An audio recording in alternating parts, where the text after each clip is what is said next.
Welcome to Amaka Intellectual Factory, where I host podcasts and many other interesting stuff.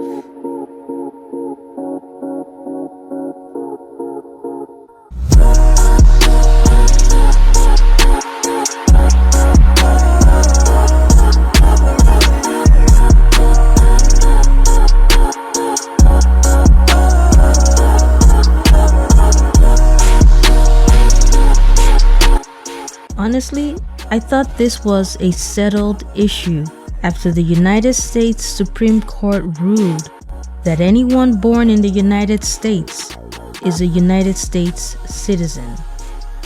But here we are again with an executive order from my number one man in the whole wide world, the US President, after my sweet beating heart, President Trump, signing an executive order against pregnant non-immigrant women who, for whatever reason, end up giving birth to their children in the United States. I believe in you, President Trump, and you know I love you. But on this one, I strongly disagree with you. With birthright citizenship, you're not looking at a black and white matter. And for that reason, it will be inhumane, unequitable, punitive, and discriminatory to have an automatic reaction of denial to pregnant U.S. non-immigrant visitors who end up giving birth to their children in the United States. What do you make of a family, for instance, that have created a family culture of traveling at certain times of the year, whose mother so happens to be heavily pregnant on one of such occasions, where giving birth to her child in the United States is inevitable? How do you reconcile the separation of a couple desirous of celebrating their anniversary in the United States because the woman is pregnant and most likely will give birth to her child in the United States? Are we now saying that pregnant mothers should not participate in their family trip to the United States for the celebration of one of their children because they are pregnant and likely to give birth to their child in the United States?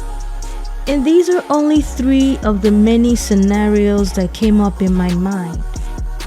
This is why it is important to have a significant female presence when judicial or legislative matters concerning women's health and wellness are discussed.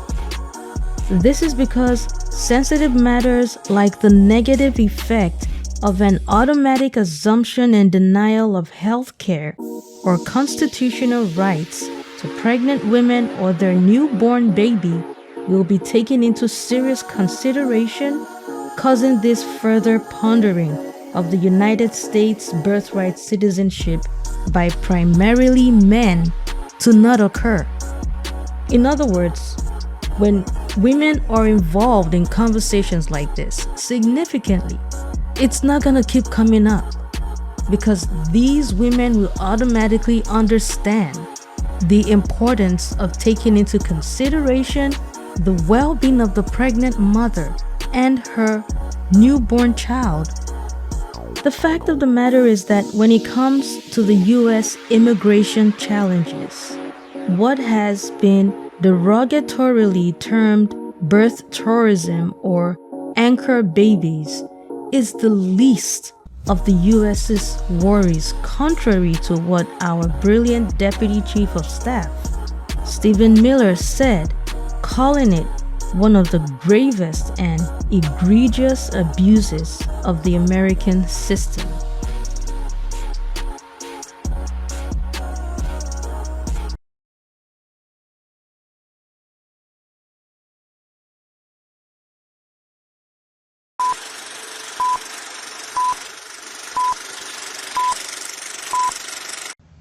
The President is using his authority as Commander-in-Chief to sign first an executive order using the new ruling the Supreme Court issued to expand the definitions of people who are ineligible for birthright citizenship.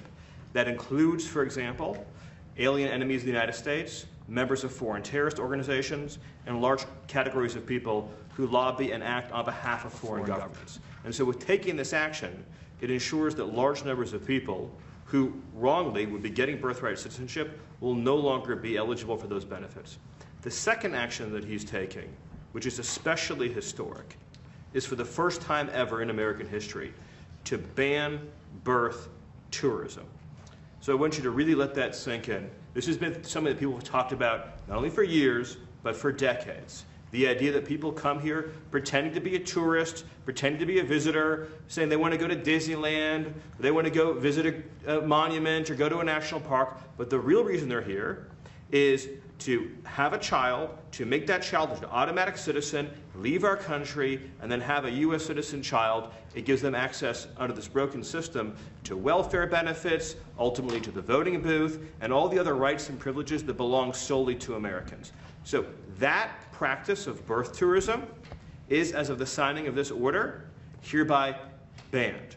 And what that means is that no one in the world is any more allowed to obtain a visa for this fraudulent purpose. It is probably, and President Trump has done many historic things on immigration, too many to list now, sealed the southern border shut, record deportations, record integrity, stopping foreign terrorist entry, record reduction in drug seizures, dismantling criminal cartels, dismantling the gangs, right? Everything he's done that has been so unprecedented. I would put this in the top 3 in terms of importance because it ends what has been one of the gravest and most egregious abuses of the American system, and it keeps American citizenship sacred. Mind you, these pregnant women are well-documented immigrants legally in the United States. How many of the foreign terrorists that have attacked America are products of the so-called birth tourism? America, without a shadow of a doubt, has a serious immigration problem. It does not take a rocket scientist to see clearly the source of the U.S. immigration problem. It comes from the U.S. past open borders, where people who do not even love America think they could just walk into the United States and enjoy all the benefits of an American citizen. Trust me, these are a totally different breed of people when compared to those who take the time to go to U.S. embassies and consulates to apply for visas to legally enter the United States. Also, let us not forget we are talking about the U.S. citizenship, the greatest citizenship in the world, the modern-day Roman citizenship, the most coveted citizenship in the whole world. I'm tempted to equate the U.S. citizenship to the ancient Hebrew biblical birthright as well. Yeah, it is that powerful, it is that coveted. And since we are in that neck of the woods, remember how Paul the Apostle, who is considered the primary architect of Christian theology, was able to escape Roman crucifixion by simply invoking his Roman citizenship in the Bible. That is one of the perks of being the citizen of the greatest country in the whole world. This is why it still leaves me utterly bewildered that in 2019, a lot of my Black American brothers and sisters allowed themselves to be tricked into renouncing their U.S. citizenship, an action that they were well informed was irreversible. That in itself is a topic for another day. So far, so good. The Trump administration has masterfully done a monumental job on excellently improving the U.S. immigration system. The U.S. borders are safe, the safest it has been since the history of our beautiful and wonderful United States of amazing America. There are less and less incidents of innocent people in the United States getting murdered or harmed by illegal immigrants. And when these unfortunate incidents do occur, those illegal immigrants, unlike before, are made to face the fullest extent of the law. America faces bad immigration and good immigration concerns. And so, while America tackles its bad immigration, she should be careful not to punish her good immigration. A lot of these illegal immigrants are spies and foot soldiers of the enemies of the United States. This is why they are over 99% men of military age. Nothing is sacrosanct to these men. They have no regard for women, children, the elderly, and the vulnerable people of society. I'm just gonna say it out loud. These men are cursed. Some people estimate the invasion of America by these military-aged men to be anywhere from 2 to 20 million. I, on the other hand, estimate their number to be anywhere from 20 million to 60 million.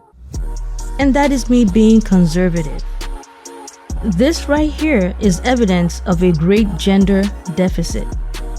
You know what makes this really bad? The poor quality of men these illegal immigrant men are. A lot of the vices in America are connected to the overwhelming, unwelcomed presence of these men. Like I said earlier, these men are cursed. Securing the border and significantly stopping the inpouring of these unwelcomed men is one half of the battle. A gender deficit has been created. This then begs the question, how does America intend to rectify this gender deficit? Because clearly, America needs more women.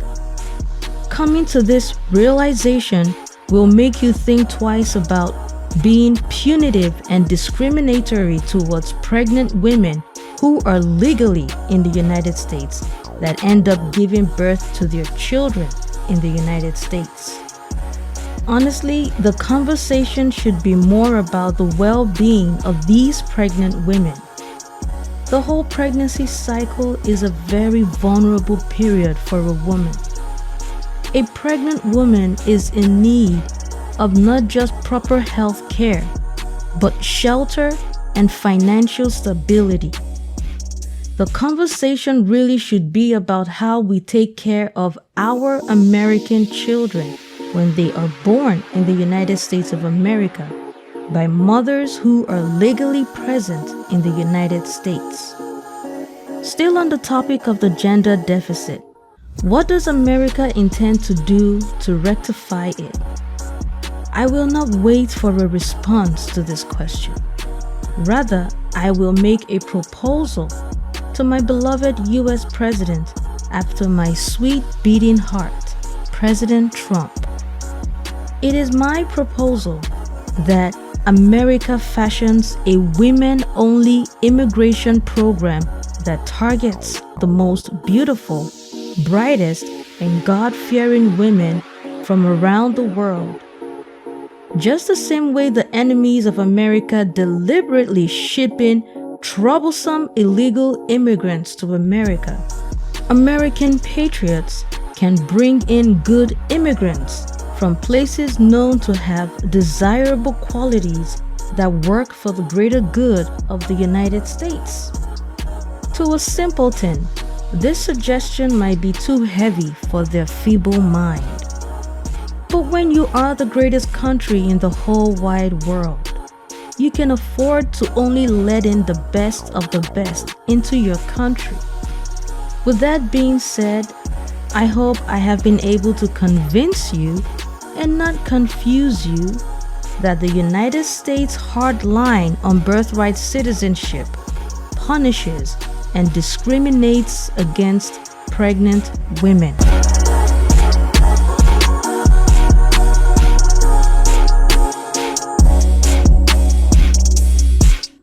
The end of my article.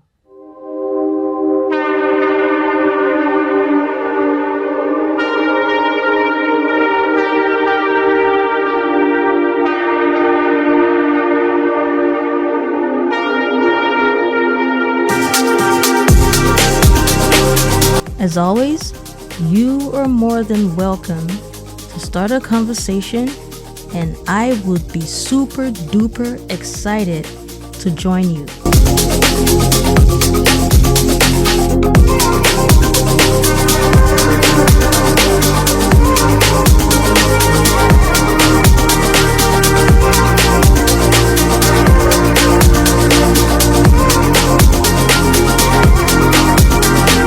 Well, that's all I have to say for now. Until next time, take care of your lovely selves. And remember, life is beautiful and worth living.